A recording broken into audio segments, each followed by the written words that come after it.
सांसारिक सुखों में रहते हुए मोक्ष प्राप्ति का एक सफल साधन, गुरु सियात सिद्ध योग।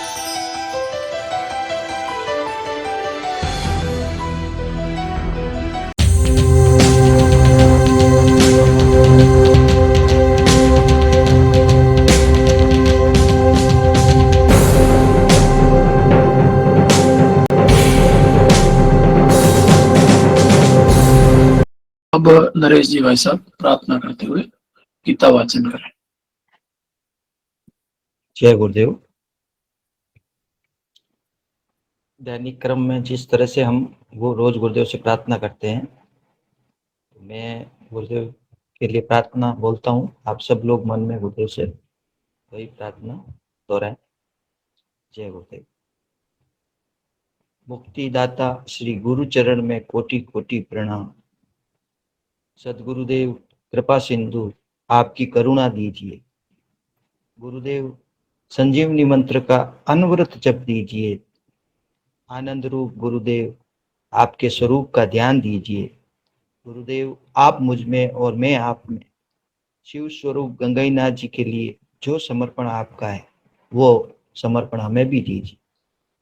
श्री कल की सभी जीवों का कल्याण कीजिए। श्री कल की सभी जीवात्माओं का उद्धार कीजिए। गुरु रूप परम पिता हमारे अपराधों को क्षमा कीजिए। समर्थ सद्गुरुदेव त्रिविधि तापों को शांत कीजिए। श्री गुरु इच्छा सर्वोपरि, गुरु आदेश का पालन हो। समर्थ सद्गुरुदेव श्री रामलाल जी सिया की जय जयकार हो। जय गुरुदेव। जैसा कि हम गीता जी के षष्ठम अध्याय छठे अध्याय का अध्ययन कर रहे हैं, उसी क्रम में आज हम 14वें श्लोक से प्रारंभ करेंगे। प्रशांत आत्मा विगत भी ब्रह्मचारी व्रते स्थितः मन संयम मचितो युक्त आसित मत्परः। अर्थात भगवान श्री कृष्ण ने अर्जुन से कहा, जैसा कि इस अध्याय में भगवान श्री कृष्ण ध्यान योग के विषय में अर्जुन को बता रहे हैं, तो किस प्रकार से गुरु के शरणागति जाने के बाद में गुरु जो है शिष्य को ये ज्ञान देते हैं, उसी रूप में गुरु रूप में भगवान श्री कृष्ण शिष्य रूप में अर्जुन को सारी बातें बता रहे हैं। तो भगवान ने इस श्लोक के माध्यम से बताया, योगी को प्रशांत अंतकरण और निर्भयता पूर्वक ब्रह्मचर्य में दृढ़ता से स्थित होकर संयमित मन से चित्त को मुझ में लगाकर मुझे ही परम लक्ष्य मानकर मुझ पर ध्यान करते हुए स्थिर बैठना चाहिए। तो ध्यान की विधि बता रहे हैं भगवान श्री कृष्ण। और कल हमने जैसा पढ़ा था कि किस तरह का आसन होना चाहिए, योगी को किस मुद्रा में बैठना चाहिए, कौन से स्थान पे बैठना चाहिए, किन किन बातों का ध्यान रखना चाहिए। जैसा कि कल हमने पढ़ा कि भगवान ने बताया कि ऐसे आसन पे बैठें जो आरामदायक हो, न ज़्यादा ऊंचा हो न ज़्यादा नीचा हो। ऐसे आसन में बैठें कि जहाँ आपकी मेरुदंड है और जो सिर है वो एक स्ट्रेट लाइन में रहे, और भूमध्य अर्थात जो नासिका का अग्रभाग है, जो भूमध्य जहाँ हम तिलक लगाते हैं, वहां पे ध्यान आज्ञा चक्र पे करने की बात भगवान श्री कृष्ण ने अर्जुन को बताई। और यही बात हमारे गुरुदेव भी कहते हैं कि ध्यान कहाँ किया जाए, तो ध्यान आज्ञा चक्र को।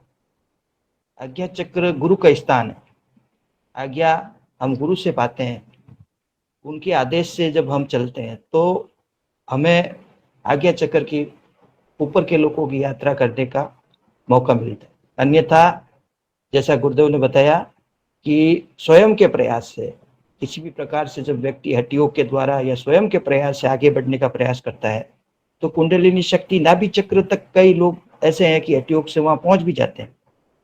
और नाभि चक्र या उससे ऊपर के जो चक्र हैं, जो आज्ञा चक्र से नीचे के चक्र हैं, तो वो जब चेतना ऊपर उठती है तो इस तरह की शक्तियां प्रकट होती है मनुष्य के साथ, इस तरह की सिद्धियां प्रकट होती है कि व्यक्ति भ्रमित हो जाता है।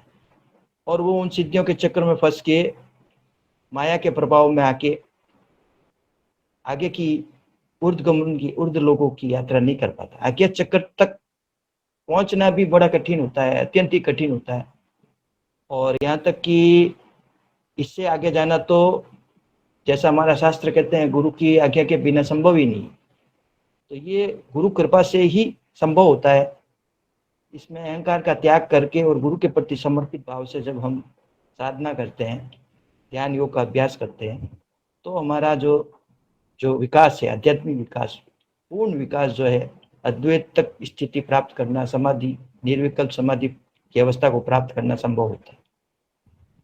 तो भगवान ने बताया कि प्रशांत अंतःकरण मतलब शांत चित्त, बिल्कुल मन में, अंतःकरण में शांत, एकदम निर्भयता पूर्वक, कोई भी तरह का भय नहीं होना चाहिए। ऐसा नहीं कि क्या होगा, ऐसा नहीं हो जाए, वैसा नहीं हो जाए, इस तरह के भाव हमारे अंतःकरण में नहीं आने चाहिए। जब हम ध्यान में बैठते हैं तो हमें पूर्णतः मतलब एक लक्ष्य के प्रति केंद्रित होकर ब्रह्मचर्य व्रत में दृढ़ता से स्थित होकर, ब्रह्मचर्य मतलब हमारा जो आचरण है उस समय ऐसा होना चाहिए कि किसी भी तरह की जो बहिर्मुखी वृत्तियां या बाहरी आकर्षण या जो अधोगामी चिंतन, जो ऐसा चिंतन जिससे हमारे मन में मलिनता उत्पन्न हो, इस तरह का कोई भी चिंतन, कोई भी विचार हमें उस समय नहीं करना चाहिए।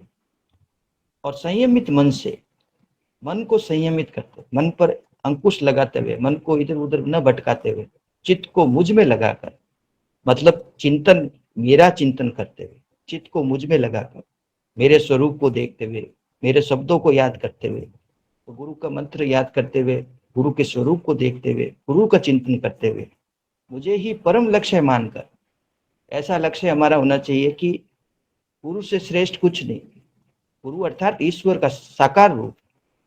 तो ईश्वर प्राप्ति ही जो है अंतिम लक्ष्य होता है। उस लक्ष्य को हमें याद करते हुए कि यही लक्ष्य मेरे लिए परम श्रेष्ठ है, इस तरह से विचार करते हुए, मुझ पर ध्यान करते हुए, ध्यान अर्थात सभी तरह से जो मन, बुद्धि, अहंकार, इंद्रियां, शरीर, सब एक दिशा में, एक ही विचार पर केंद्रित करते हुए स्थिर बैठना चाहिए। बैठना कैसे है? स्थिर, हिलना डुलना नहीं, एक जगह एकांत में स्थिर अवस्था में बैठते हुए। ये सारा जो ध्यान का जो मेथड जिस रूप में गुरुदेव बताते हैं, उसी रूप में गीता जी में बताया गया है, विस्तार से बताया गया है। तो ध्यान करते वक्त हमें जो है किसी चीज को महत्व न देते हुए, हमें अपना आप के साथ एक संकल्प करते हुए बैठना चाहिए कि मैं ध्यान कर रहा हूं। तो जब हमारे पास 24 घंटे में से अगर 15 मिनट हम अपने आप को सिर्फ एक ईश्वर की शरणागति करते हुए एक लक्ष्य पर केंद्रित करने का जब हम प्रयास करेंगे तो हमें सफलता मिलेगी। हम जब दूसरी चीजों को महत्व देंगे तो हमें ध्यान में स्थिरता प्राप्त नहीं होगी। हमें इसे गंभीर होके, आराधना जो है गंभीर होके की जाती है। आराधना में निष्ठुरता या चंचलता नहीं रहनी चाहिए। आराधना करते वक्त, भौतिक जगत के कार्य करते वक्त उनको उनके हिसाब से कीजिए, लेकिन जब आप ध्यान कर रहे हैं तो विशेष करके जो 15 मिनट का समय आप ऐसा निकालिए कि उस समय आप बाहरी चिंतन को बाहर रहने दें और सिर्फ नाम जप और गुरुदेव की तस्वीर को याद करते हुए अपना आप को एक स्थिर करें।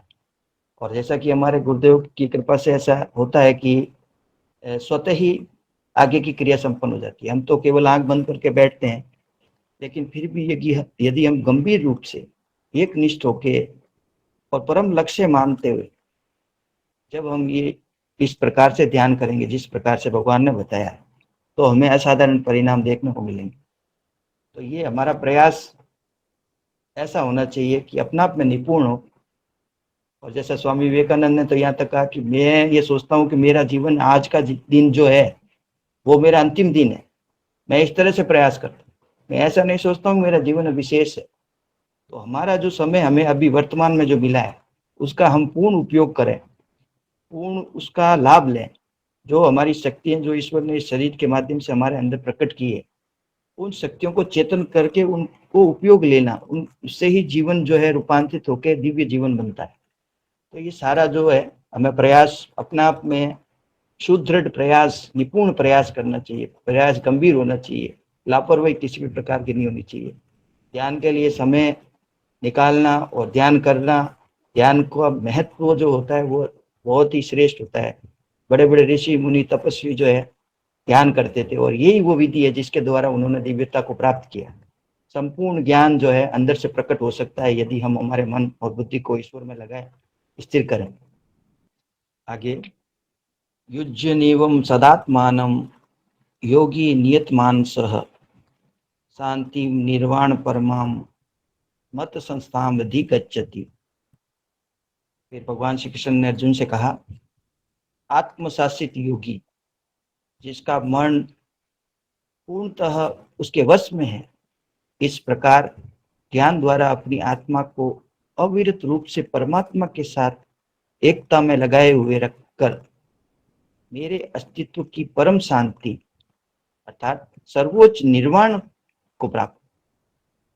जिस निर्वाण की बात महावीर और बुद्ध ने कही, कई संतों ने कही, वो सर्वोच्च निर्वाण जिसको प्राप्त करने के लिए लोग तपस्या करते हैं, त्याग करते हैं, उस स्थिति को प्राप्त करता है योगी जब वह आत्मशासित हो जाता है।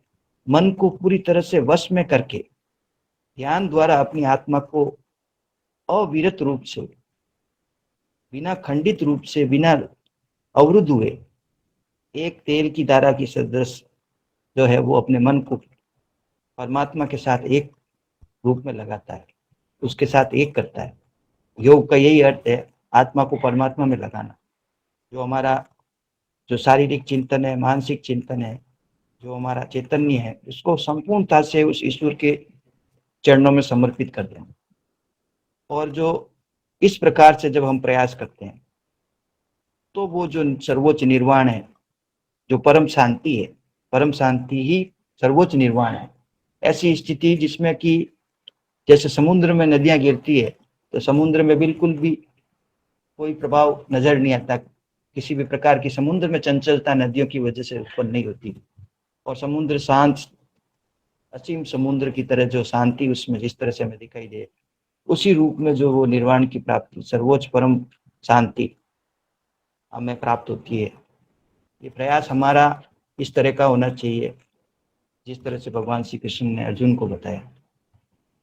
और हमारा हम कर्तव्य करते हैं, दायित्व का निर्वहन हम करते हैं, बाकी परिणाम ईश्वर के हाथ में होता है। और भगवान श्री कृष्ण ने यही कहा है गीता में कि आप कर्म कीजिए, फल की कामना नहीं कीजिए।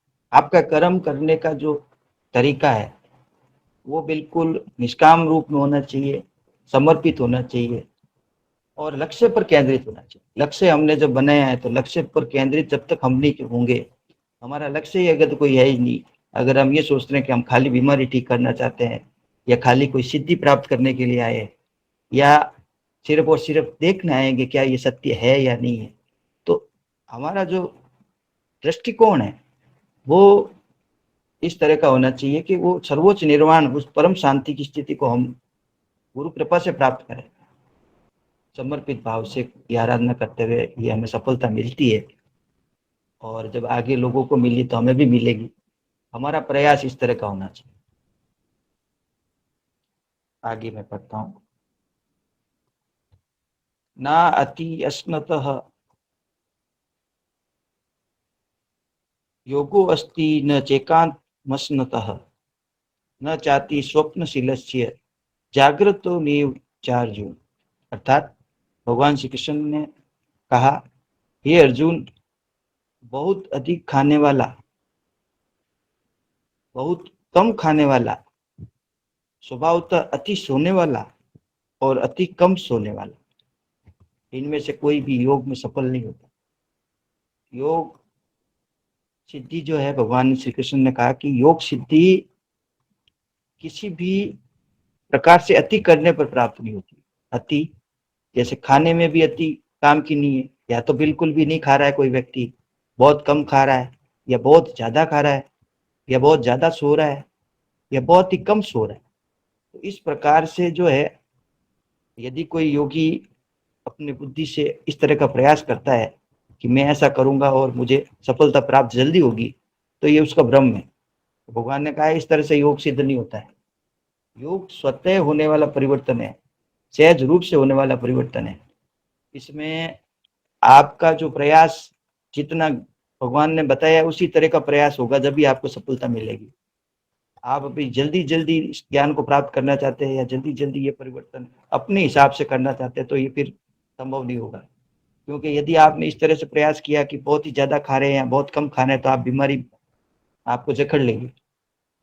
ज्यादा सो रहे हैं या कम सो रहे हैं तो भी आप परेशान हो जाएंगे, मतलब आप योग युक्त अवस्था तो प्राप्त नहीं कर पाएंगे, क्योंकि आपका शरीर आपका साथ नहीं दो। शरीर को स्वस्थ रखना बहुत जरूरी होता है, शरीर को साधना बहुत जरूरी होता है। शरीर को समझाते हुए, शरीर को प्रेम पूर्वक उपयोग लेते हुए, इसके साथ सामंजस्य स्थापित जब हम करते हैं, इसकी आवश्यकताओं को पूर्ण करते हुए, इसको संयमित रखते हुए हम धीरे धीरे आगे बढ़ते हैं। इस तरह से जो है किसी भी क्षेत्र में यदि हम अति करते हैं तो वो अति हमारे लिए हानिकारक होती है। ये तो न तो हमें ज्यादा इस ज्ञान को लेकर किसी के ऊपर आक्रामक होना चाहिए, न किसी के दूसरों के विचारों से ज्यादा प्रभावित होना चाहिए। संयमित, सुचारू और सहज रूप से जो है ये शरीर को आंतरिक और बाहरी जगत के जो क्रियाकलाप है उनमें सामंजस्य स्थापित करते हुए हमें आगे बढ़ना चाहिए। आगे युक्ताहार विहारस्य युक्त चेष्टस्य कर्मसु युक्त स्वप्नावबोधस्य योगो भवति दुःखः। अर्थात भगवान श्री कृष्ण ने कहा, जो व्यक्ति विशेष नियम पूर्वक आहार, विश्राम तथा कार्य करता है एवं सोता और जागता है, उसके लिए योग दुख नाशक सिद्ध होगा। भगवान ने कहा कि यम और नियम, जो अष्टांग योग में जो 8 अंग बताए गए, यम, नियम, आसन, प्राणायाम, प्रत्याहार, धारणा, ध्यान और समाधि, तो किस प्रकार से योगी का आचरण होना चाहिए उसमें सारी बातों को बताया गया है। लेकिन भगवान श्री कृष्ण ने कहा कि जो व्यक्ति विशेष नियम पूर्वक आहार, नियम पूर्वक अर्थात जो नियम सहायक है, जो प्रतिष्ठित है अर्थात सार्थक है, और जो शास्त्रों में वर्णित है, जिस प्रकार से आचरण हमें करना चाहिए, जिस प्रकार से गुरु ने हमें मार्गदर्शन दिया है, गुरु के जीवन से जो हमें प्रेरणा मिली, बड़े बड़े संतों के जीवन से जो हमें प्रेरणा मिली, किस रूप में ये परिवर्तन आता है, उस रूप में जब हम आचरण करते हैं, जैसे उसी प्रकार से हम आहार करते हैं, विश्राम करते हैं, कार्य करते हैं, सोते और जगते हैं, तो ये जो योग है, ये जो दुख नाशक योग है, वो सिद्ध होता है। तो हमें प्रेरणा के रूप में जब हम किसी को भी पढ़ते हैं, अच्छे संत को पढ़ते हैं या हमारे गुरुदेव के जीवन को पढ़ते हैं, तो हमें ये जो अनुभव होता है कि खाना जो होता है वो किस प्रकार से, जो पौष्टिक खाना है या जो समय पर खाना है, ऐसा नहीं कि आप देर रात को लेट खा रहे हैं, ऐसा भी नहीं कि हम इतना नियम को गंभीर रूप से पालन करने लगे कि बिल्कुल ही असहज हो जाए। मतलब सहजता जीवन में जरूर, नियम ऐसा होना चाहिए जिससे हमारा फायदा हो। ऐसा नहीं कि हम बिल्कुल ही मतलब उसमें त्याग में चले जाएं और वो हमारे लिए एक बाधा बन जाए। तो जो व्यक्ति नियम पूर्वक आहार, विश्राम जो है वो भी उसी हिसाब से एक जो सुचारू प्रणाली में जो चलता है उसी रूप में करता है, कार्य करता है, तो वो भी ऐसा नहीं कि लापरवाही से, ऐसा नहीं कि बहुत ही ज्यादा उसमें जो है तीव्रता दिखाता है, मतलब जल्दबाजी करता है।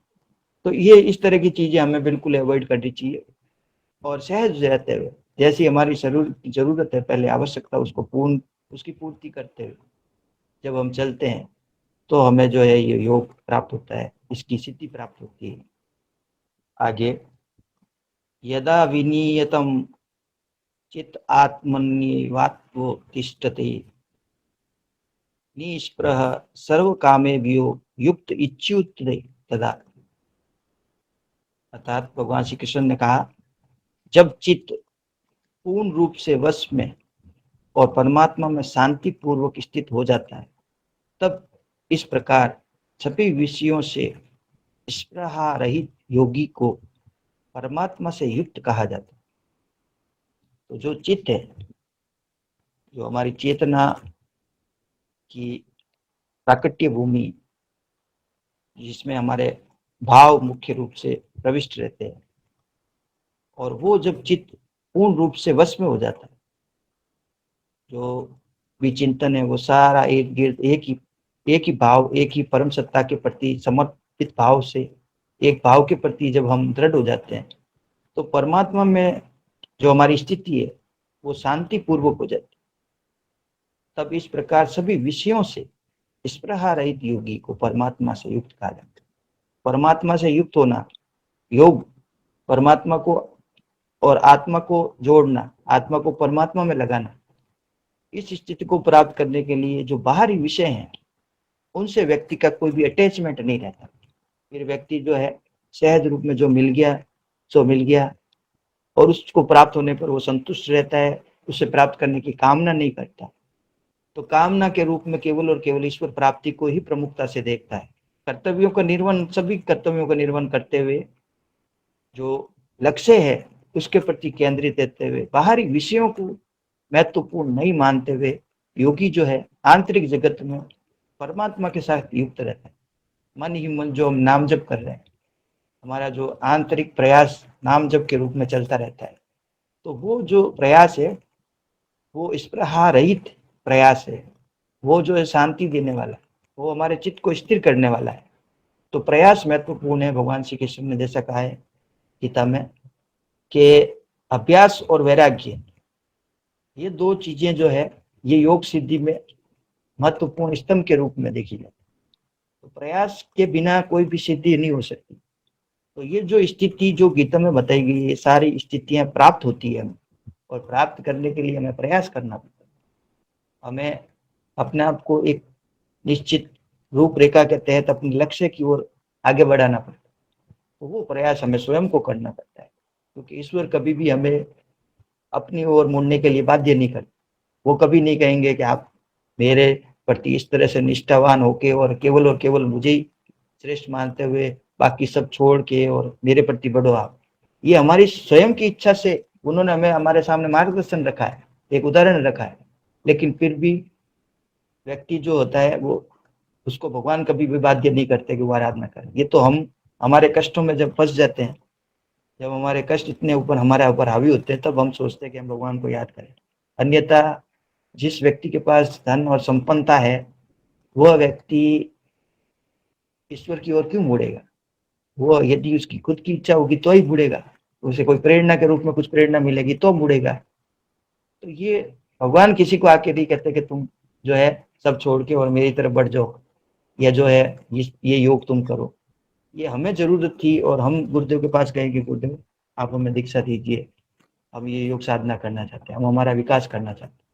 और आज भी जब आप ध्यान करते हो तो गुरुदेव आपको ये नहीं कहते कि तुमने ध्यान क्यों नहीं लगाया, या तुम जो है प्रचार क्यों नहीं कर रहे हो। गुरुदेव ने एक मार्गदर्शन किया है, अब आगे का काम हमें करना है। हमें समझना है कि हमारी जिम्मेदारी क्या है, हमारा दायित्व क्या है, किस तरह से हम सामंजस्य बना के योग की सिद्धि को प्राप्त करें। तो ये प्रयास हमें जो है बिल्कुल गंभीर होकर करना चाहिए।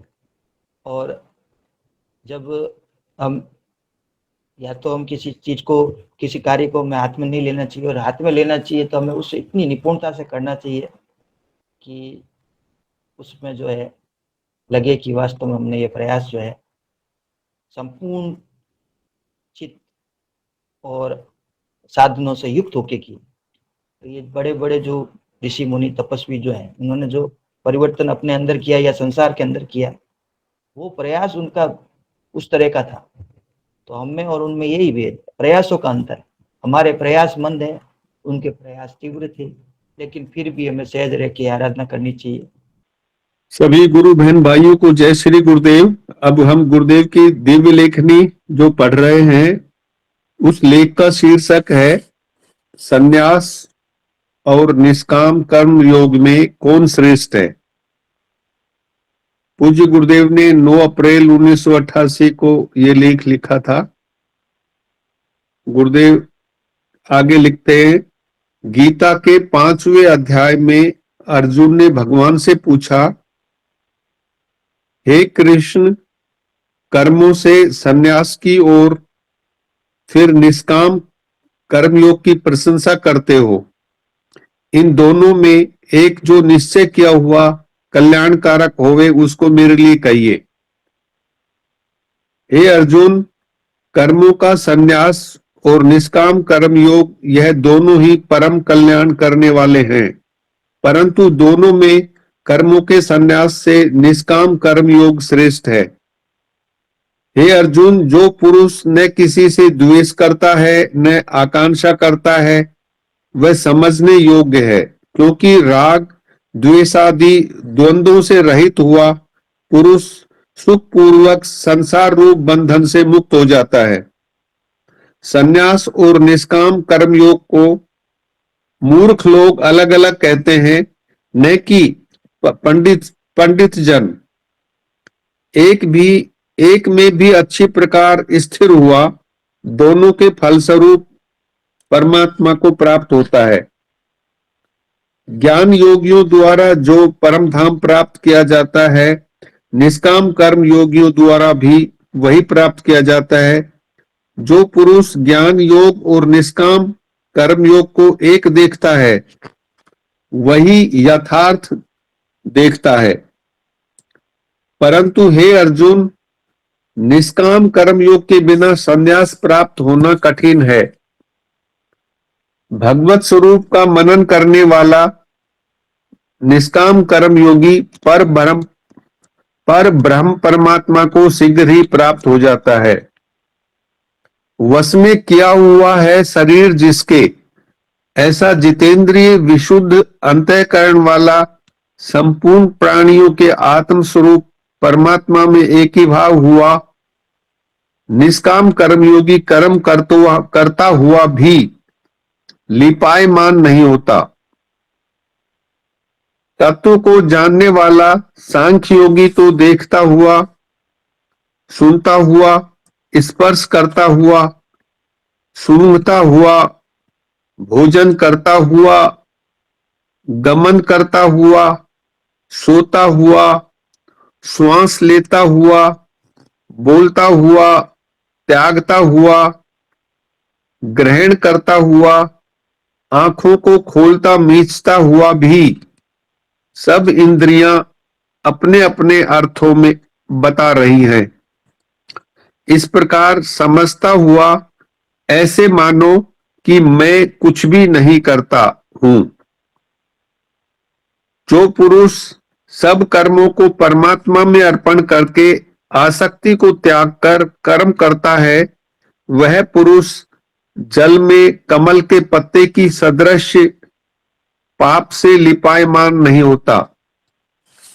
निष्काम कर्म योगी कर्मों के फल को परमेश्वर को अर्पण करके भगवत प्राप्ति रूप शांति को प्राप्त होता है।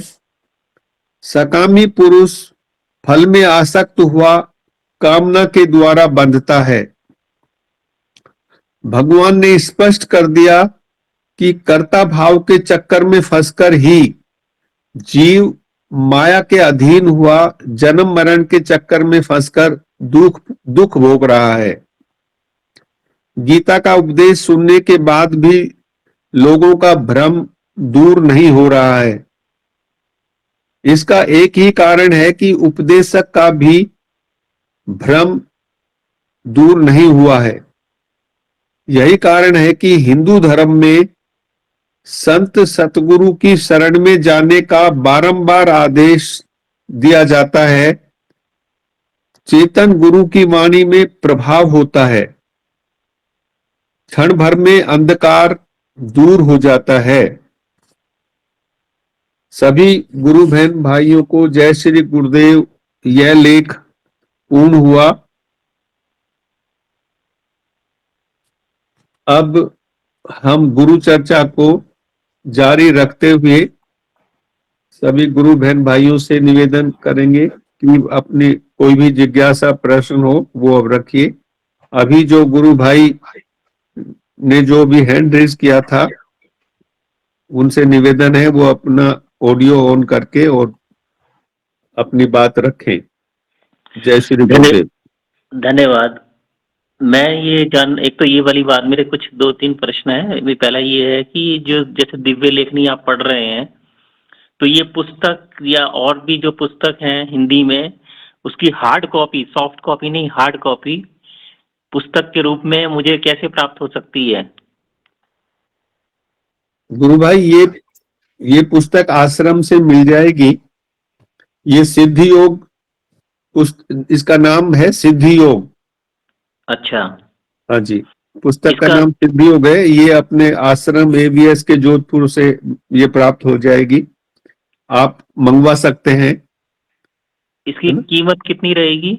इसकी कीमत गुरु भाई, इसकी कीमत 500 रुपए है। धन्यवाद, ठीक है। दूसरा ये था कि कहते हैं जैसे हम जप कर, मेरे को जप में ये भ्रम हो रहा है कि जो स्ट्रोक जैसे होता है, जैसे घंटी बजती है ना ट्रिन ट्रिन करके, ये जो स्ट्रोक होता है ये, तो अंग वाला जो है, तो इसमें मेरे को ये रहता है कि जैसे मैं बोल रहा हूं तो ये स्ट्रोक नहीं लग रहा है, उसके लिए क्या करना चाहिए? ऐसा है भाई साहब, ये इतना सूक्ष्म होता है कि ये आपको जैसे ध्यान की गहराई बढ़ेगी जब पता चलेगा, आपको अभी पता नहीं चलेगा ये चीज। आप तो केवल नाम को जपिए। अच्छा, मतलब अच्छा। आप ये समझें कि आप नाम जप कर रहे हैं और मानसिक जप करने का प्रयास करें। उसमें हाँ, आपको ऐसा भी मानसिक करता हूँ। ऐसा लगेगा कि जैसे आपका उच्चारण सही नहीं हो रहा है, या आपको लगेगा कि मैं जप करने में कठिनाई महसूस कर रहा हूँ। ये सब हमारी वृत्तियों के कारण होता है। आप उसको सहज रूप में कीजिए। आपको ऐसा भी लगेगा कि मैं जैसे गुरुदेव कर रहे हैं वैसा नहीं कर पा रहा हूँ, तो उसमें ठीक, आप ठीक, बिल्कुल भी परेशान नहीं हुए।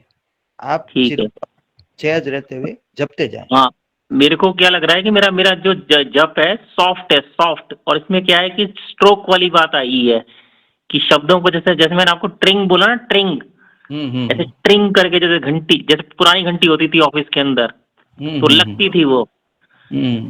अच्छा, एक तो ये वाली बात। दूसरी बात ये है कि ये कहते हैं ये जो कुंडली तो नीचे है मणिपुर और मूलाधार के बीच में, तो जागृत अगर होती है तो नीचे से ऊपर बढ़ती है, लेकिन हमें अनुभव ऐसा होता है कि जैसे सर पे सेंसेशन हो रहा है, माथे पे सेंसेशन हो रहा है, सर के चारों तरफ सेंसेशन हो रहा है। बिल्कुल बिल्कुल, ये भाई साहब ऐसा है। हमारा जो सिद्धि योग है ना, इसमें गुरुदेव आज्ञा चक्कर पे ध्यान करवाते हैं। हमारी जो आराधना है ये इस तरह की आराधना है कि इसमें सब कुछ स्वतः होता है, और सिर पे जो आपको महसूस हो रहा है, जैसे प्रारब्ध सबके अलग अलग होते हैं, तो कई ऐसे साधक होते हैं जिन्होंने पिछले जन्म में जो आराधनाएं की हुई होती है, तो उनकी यात्रा जैसे उन्होंने मणिपुर तक कर ली है या स्वादिष्ठान तक कर ली है, तो फिर उससे आगे की यात्रा प्रारंभ होती है। समझे आप? तो आपको पता नहीं है कि आपने पहले कितनी आराधना की है, तो ये परिवर्तन उस हिसाब से आता है आपके अंदर। तो ये ऊपर से नीचे जाएगा? नहीं नहीं, ये नीचे से ऊपर जाएगा, लेकिन इसमें आपको कभी तो अनुभूति सहस्रार चक्र पे होगी, कभी आज्ञा चक्र पे होगी, कभी हृदय चक्र में होगी। ये अनुभूतियां सब अलग अलग रूपों में, कभी हमारी चेतना जो है। अब अभी तो आज्ञा चक्र और सर के चारों तरफ कान से ऊपर ऊपर जो भी है, खोपड़ा जैसे टोपी होती है, टोपी वाला वो एरिया इफेक्ट हो रहा है। बिल्कुल बिल्कुल, कोई दिक्कत नहीं है। आप जो हो रहा है अच्छा हो रहा है, और आप बिल्कुल भी इसमें कोई तरह का भ्रम नहीं रखें। आपका परिवर्तन सही दिशा में बढ़ रहा है। जय गुरु। ठीक है, धन्यवाद। जय गुरुदेव। और कोई गुरु भाई बहन? रामा केशव जी का स्वागत है। आज हमारे परिवार में एक नए गुरु भाई आए हैं, और चेतन शिष्य हैं। जब भी आज सुबह जल्दी उठ के आराधना करना हर कोई के बस की बात नहीं होती है। और आप गुरु भाई कब से जुड़े हुए हैं? मैंने मंत्र तो सुना 20 सितंबर 2025 में दोपहर को, लेकिन क्या कहते हैं जैसे कल मेरी जो शाम का जो था मीटिंग, उसमें क्या कहते हैं मैंने जो इन्होंने कुलदीप रट्रू उन्होंने जो बोला कि क्या कहते हैं जब को चाहे 1 घंटा कंटिन्यू करो, या ये मेरा थोड़ा भ्रम था। ये चीज ने मैं नहीं कर रहा था। हालांकि 24 घंटे में कभी कभी प्रयास करता रहता था, कुछ भी काम कर रहा हूँ, चलते फिरते उठते बैठते मानसिक चलाता था। लेकिन वो जो कंटिन्यूटी वाली बात जो कल बोली ना उन्होंने कि चाहे आधा घंटा करो, 1 घंटा करो, मिनट में करो, कैसे भी करो, कंटिन्यूटी आए, साइकिल की चेन और तेल धारा जो है, उसको मैंने थोड़ा-सा ज़्यादा ध्यान दिया तो उसका इफ़ेक्ट मैंने महसूस किया है कि मंत्र का ध्यान, मंत्र में ही रिएक्शंस होना शुरू हो जाता है। मंत्र बिल्कुल का भाई साहब, पावर बहुत ज़्यादा है। बिल्कुल, बिल्कुल। कंटिन्यूटी का महत्व है। ध्यान जो है हमारा विचलित होता रहता है, बार-बार विचार दूसरे आते रहते हैं, तो उनको जब हम एक दिशा में एक विचार पर कुछ समय तक केंद्रित हो जाते हैं, तो वो ध्यान स्थिर हो जाता है और ध्यान स्थिर होते ही हमें चेतना का अनुभव होने लगता है। हाँ, अन्यथा इसमें अन्यथा एक क्या चीज़ और मैं अब ऐड करना चाह रहा हूँ कि कहते हैं मैंने जो अनुभव कर रहा हूँ कि जैसे मैंने आपको ट्रिंग वाली बात बोली ना, हुँ। हाँ, इस जब के अंदर जब स्ट्रोक लगता है तो एकदम से तब ये इसका सेंसेशन होता है। बिल्कुल, ये बिल्कुल, मैं सही अनुभव बात। कर रहा हूँ कि बिल्कुल सही कहा आपने। ये जो है सूक्ष्म स्तर पे जो स्पंदन हमारे अंदर चल रहा है मंत्र के रूप में, ये जब स्पंदन ऊपर जो सहस्रार चक्र है, जो ब्रेन का टॉप मोस्ट पार्ट है, ये यहाँ पे जाके स्ट्राइक करता है। हाँ, और कभी तो हमें ये पूरी तरह से अनुभव होता है, महसूस होता है, और कभी कभी हमें ये महसूस नहीं हो पाता जब हम ये सोचते हैं क्या हुआ, कुछ गड़बड़ तो नहीं हो गई, लेकिन हाँ, हम नहीं, ऐसा नहीं, नहीं सोचते। मैं तो यही अनुभव कर रहा हूँ कि जितने भी ब्रेन्स की जो नर्व्स है ना, हम्म न्यूरो बोलेंगे, क्या बोलेंगे, तो हम्म एक-एक नस क्या कहते हैं जैसे उसमें तरंगे दौड़ रही हैं। बिल्कुल बिल्कुल, पूरे बहुत सर अच्छी। में क्या कहते हैं सारी तरंगे एक्टिव हो गई हैं। बिल्कुल बिल्कुल। कहाँ से है भाई साहब आप? मैं मथुरा वृंदावन।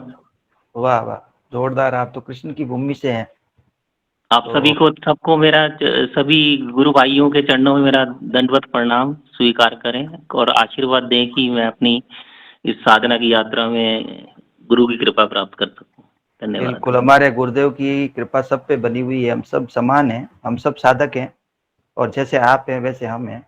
हमारा एक नहीं, संयुक्त नहीं, प्रयास है, और आप नियमित आइए, इस सेशन में आइए, आप सुबह शाम जब भी आपको समय मिले, समय निकाल के आप आइए। धन्यवाद, और धन्यवाद। जय जय गुरुदेव। हाँ, अमर सिंह जी भाई साहब। केशव जी भाई साहब, आपकी स्थिति बहुत अच्छी है, गुरु कृपा बनी हुई है आपके ऊपर। तो आप नियमित सामूहिक ध्यान में पधारें और मंत्र जप खूब करें, तो काफी अच्छा आपको रिजल्ट मिलेगा। जय गुरुदेव। धन्यवाद। हाँ, अमर सिंह जी भाई साहब। जय गुरुदेव भाई साहब, जय गुरुदेव। यही मथुरा और वृंदावन की बात चली तो भाई साहब, अभी 2 साल पहले मैं भी वृंदावन घूमने गया था फैमिली के साथ। तो मार्केट में घूम रहा था तो वो गुरुदेव का तो मन में चल ही रहा था। और उसके दौरान एक मार्केट में वो मतलब लस्सी पीने की इच्छा हुई। और कहीं जैसे ही पैर रुके और जिस दुकान में गया और वहाँ पीने की इच्छा की, मैंने कहा एक गिलास दें, पहले चेक करते हैं। और फिर उसके बाद में पीछे मुड़ के देखा तो गुरुदेव और दादा गुरुदेव की फोटो। अरे मैंने कहा देखो, गुरुदेव दादा गुरु तो वास्तव में विराजमान है यहाँ भी। तो मैंने उनसे उनसे भी अच्छा, उनसे भी कौन सा बाजार, कहाँ पे थी ये बाजार? यहाँ पे है, इसका मतलब ग्रुप है यहाँ पे कोई, है ना? सर, ये पता नहीं, मैं वृंदावन की बात कर रहा हूँ। वृंदावन में एक मार्केट में जहाँ लस्सी की दुकान थी, वहां पर एक, हाँ, बाकी बिहारी के आसपास ही होगी, लोई बाजार वगैरह के आसपास होगी। हाँ, तो वहाँ एक गुरु भाई मिले मेरे को और बोला कि अच्छा। मैं भी काफी टाइम से शिष्य हूँ मैं, और गुरुदेव दादा गुरुदेव की वहाँ फोटो लगी हुई थी। और वहाँ ऐसा लगा कि चलो भाई, अपना आदमी मिल गया और अपने आदमी के पास आ गए अपन। तो ये बहुत तो अच्छा बहुत अनुभव, बढ़िया। अच्छा लगा हमें कि भाई देखो, वृंदावन और सब जगह जिसको हम पूछते हैं सब वो है, सब जगह सब है भाई। जगह है, हमको पता नहीं चल रहा है ना। जी बात, जय गुरुदेव। जी भाई साहब, कंटिन्यू। हाँ, मैं ये कहना चाहता हूँ कि जैसे अभी इन्होंने गुरु भाई ने बताया कि ऐसे वृंदावन में भी हैं, तो ऐसा क्या से होगा कि सब साधकों, मैंने फेसबुक पे तो देखा था कि एरिया वाइज बने हुए हैं, स्टेट वाइज एरिया, अलग अलग कंट्री वाइज ग्रुप बने हुए हैं।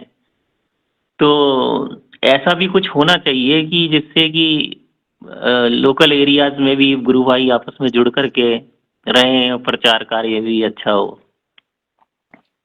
होगा भाई साहब, आपके उधर भी होगा। अभी हम जैसे ग्रुप के माध्यम से देख रहे हैं कि अलग अलग क्षेत्र से लोग जुड़ रहे हैं, तो अभी फिलहाल हमारा उधर का तो कोई ग्रुप पर्टिकुलरली मथुरा वृंदावन का अभी है नहीं, लेकिन बन जाएगा। जय गुरुदेव। हाँ बोलिए सुनीता जी। हाँ, ये गुरु भाई जो जुड़े हैं अभी, इनसे मैं बोलना चाहूंगी कि एक मथुरा में एक गुरु भाई है, सोनवीर चौधरी, कुछ चौधरी जाट है वो, मतलब जाति से शायद चौधरी लगाते हैं, सोनवीर चौधरी।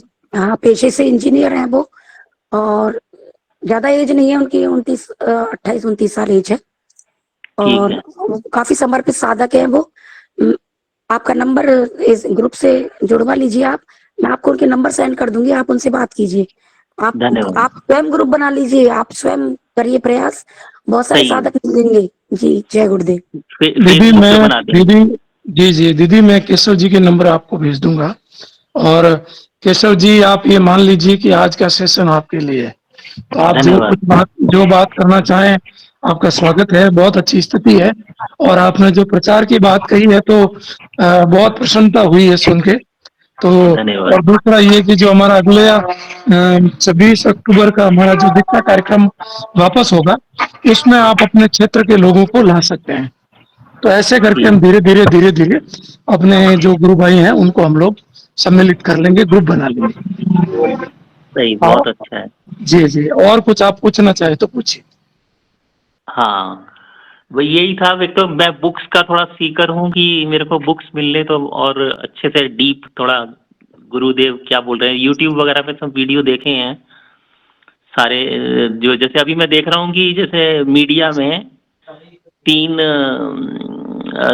जो मैं ज्यादा एक्टिव देख रहा हूँ यूट्यूब पे,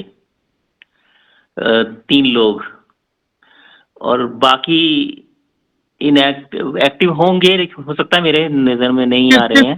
किस को देखा है आपने? एक तो धर्मेंद्र शर्मा जी बहुत एक्टिव हैं, दूसरे क्या कहते हैं राजशिव जी एक्टिव हैं, और तीसरे विनोद जी। इसमें मैं नंबर 1 अगर बोलूं तो नंबर 1 नंबर 2 को क्या से बोलूं कि धर्मेंद्र शर्मा जी और राजशिव,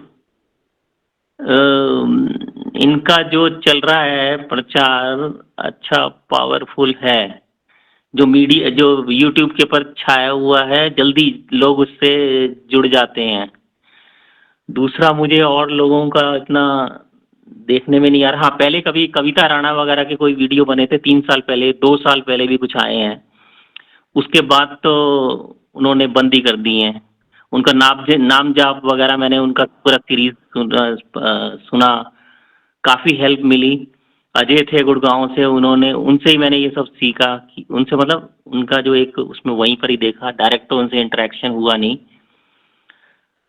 तो ये जो मंत्र की जो मैं बोल रहा हूँ ना, जो स्ट्रोक वाली बात, ये अजय से ही मैंने, अजय गुड़गांव के हैं, तो वो कविता राणा के ग्रुप में 3 साल पहले कभी बात हुई होगी, उनसे पता चला। भाई साहब क्या है कि बहुत सारे सेशन चल रहे हैं, और ये जो हमारा सेशन चलता है ये एवीएस के जोधपुर जो हमारा केंद्र है उसके द्वारा ऑथोराइज सेशन है, और इसमें आपको सिर्फ गुरुदेव के दर्शन से संबंधित मतलब पूरी ठोस बातों पर ही चर्चा मिलेगी। अन्य सेशन के बारे में जो सुनने में आया है कि वो लोग गुरुदेव के दर्शन से साधक को हटाकर अन्य बातों में उसको घुमा देते हैं, तो थोड़ा सा अन्य जगह सावधान रहने की आवश्यकता है। और बाकी आप खुद जज कर सकते हैं। हाँ, वो इसीलिए जो गुरुदेव की जो बुक्स है और गुरुदेव के जो ओरिजिनल लेक्चर्स हैं उसमें उन्होंने सब कुछ स्पष्ट किया है, लेकिन किताब जैसे आप लेख नहीं पढ़ रहे हैं ना, ये बहुत इम्पोर्टेंट है, इसको समझना, ये बुक बहुत इम्पोर्टेंट है। ये कितने 500 रुपए की जैसे किताब है, कितने पेज हैं इसके अंदर? जय गुरुदेव। गुरु भाई मैं भी मथुरा से हूँ, मेरे पास पुस्तक है, BS चौहान बोल रहा हूँ मैं। अच्छा, बहुत आपका धन्यवाद। मथुरा में कोसी कलां के पास गांव है मेरा, आप पुस्तक मुझसे ले लीजिए, मैं आपके पास पहुंचा दूंगा।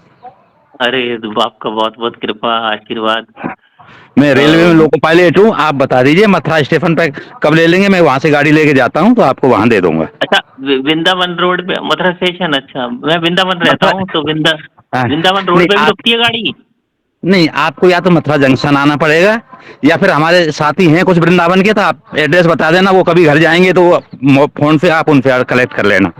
हरी बोल, धन्यवाद धन्यवाद धन्यवाद। ठीक है, बहुत अच्छा लगा। ये तो सब कुछ जय सारे काम हो जय ही गए इसी ग्रुप में।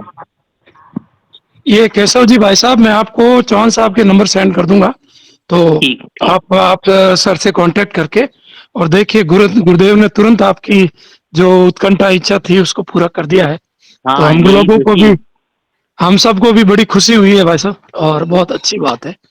तो हाँ, ये तो देखो, जैसे कल्पतरु होता है ना, डिजायर ट्री, जो इच्छा करते हैं वो मिल जाता है। तो गुरुदेव का ये जो ग्रुप है, ये ऐसे ही कल्पतरु के समान ही है, डिजायर ट्री। बिल्कुल सही कहा भाई साहब आप। मेरी मुंह की बात मैं बोलने वाला था, जो आपने बोल दी, यही बात। तो जो इच्छा करेंगे वो प्राप्त होगा, क्योंकि खुशी जी, गुरुदेव तो सर्वत्र है ना, सर्वज्ञ, सर्वज्ञ और सर्व सर्वत्र। सर्वशक्तिमान। हाँ, तो वो हर कण कण को जानते हैं, प्रत्येक जीव के हृदय में बैठे हुए हैं परमात्मा रूप में, तो इसलिए ये चीज हो जा, कोई आश्चर्य की बात नहीं है। जय गुरुदेव भैया। मैं तो वो, मुझे तो बड़ी खुशी हुई कि यहाँ वृंदावन और मथुरा से भी कोई गुरुदेव के शिष्य हैं, और मैं तो वो बुक का ही बोल रही थी, भी मेरे पास भी बुक है, मैं कोरियर के द्वारा भेज सकती हूँ। अब तो मिल गई उनको। ये भैया, जय गुरुदेव।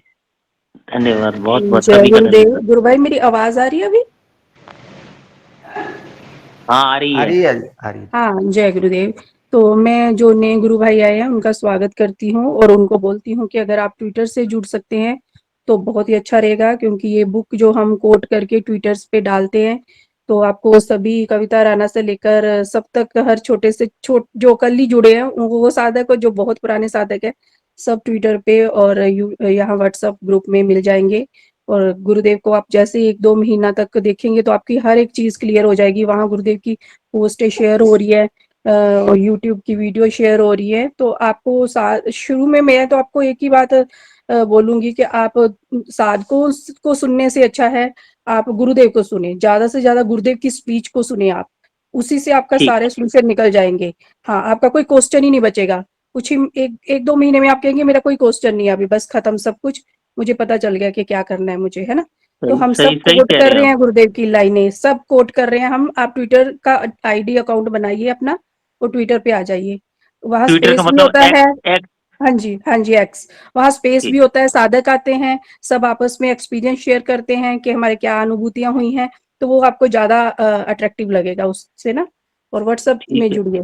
जय गुरुदेव। और ट्विटर से ठीक। रिलेटेड कोई भी प्रॉब्लम आए या कुछ भी होए तो आप मुझे मैसेज भी कर सकते हैं। जय ठीक है, गुरुदेव। बहुत बहुत बहुत धन्यवाद। नरेश गुरु भाई जी, इनको ट्विटर वाले ग्रुप में जोड़ दीजिए। जय गुरुदेव। धन्यवाद। मुझे भी जोड़ दीजिए। जी जरूर जोड़ देंगे आपको। जय गुरुदेव। गुरु बहन को भी जोड़ दीजिए और मुझे मैसेज करिए जरा। जय गुरुदेव। जी, मुझे ये पूछना था, एक माता जी हैं, मैं पहले इस्कॉन टेम्पल में मतलब दीक्षा लेने वाली थी, लिया नहीं है। तो मैंने माता जी को बताया कि ऐसा ऐसा गुरुजी है, मुझे मिल गए अच्छा गुरुजी। तो माता जी ने बोला कि ठीक है। उसके बाद माता जी ने यूट्यूब में देखा गुरुजी के बारे में। उसके बाद बोला कि अच्छा ये गुरुजी है। उसके बाद बोला कि कुंडली जागृत करना ऐसा तो बहुत बहुत भयंकर होता है, मतलब बोला कि शक्ति किसी का अच्छा होता है, कोई नेगेटिव में जाता है, कोई अच्छे में हो जाता है, मतलब नेगेटिव बातें बोल रही थी। उसके बाद मैंने बोला कि शायद हो सकता है, पर गुरु कृपा जो अच्छे कर्म करते हैं शायद उसको अच्छा करते होंगे, मैंने ऐसा बोला। तो मैं ये पूछना चाहती थी कि गुरुजी जैसे कि हम कुंडली जागृत करने के लिए मतलब ये कार्य कर रहे हैं, तो जो नेगेटिव में चले जाते हैं, क्या गुरुजी उसको कृपा करते हैं या फिर नहीं, या फिर अच्छे रास्ते में चले जाते हैं, कुंडली जागृत होने के बाद ना उसको कृपा करते हैं? देखिए, आराधना जो व्यक्ति करता है उसका खुद का भी कल्याण होता है और उससे जुड़े हुए लोगों का भी कल्याण होता है। तो नकारात्मकता यदि हमारे घर में भी है तो वो भी लोग जो है परिवर्तित हो जाते हैं उस व्यक्ति के प्रयास से जो आराधना करता है। तो गुरु कृपा सब पे समान रूप से होती है, चाहे वो नकारात्मक है चाहे सकारात्मक है, लेकिन प्रयास करना पड़ता है। प्रयास जो व्यक्ति करता है, नाम जब ध्यान करता है, आराधना करता है, तो उसके अंदर पहले परिवर्तन आता है, फिर उससे जुड़े हुए लोगों में परिवर्तन आता है। और आपके सोमैया जी, आपके नंबर तो खुशी जी के पास होंगे ना, या भास्कर जी के पास? भास्कर, हाँ। ठीक है, फिर आपको हम ग्रुप में ऐड कर देंगे, ट्विटर वाले में।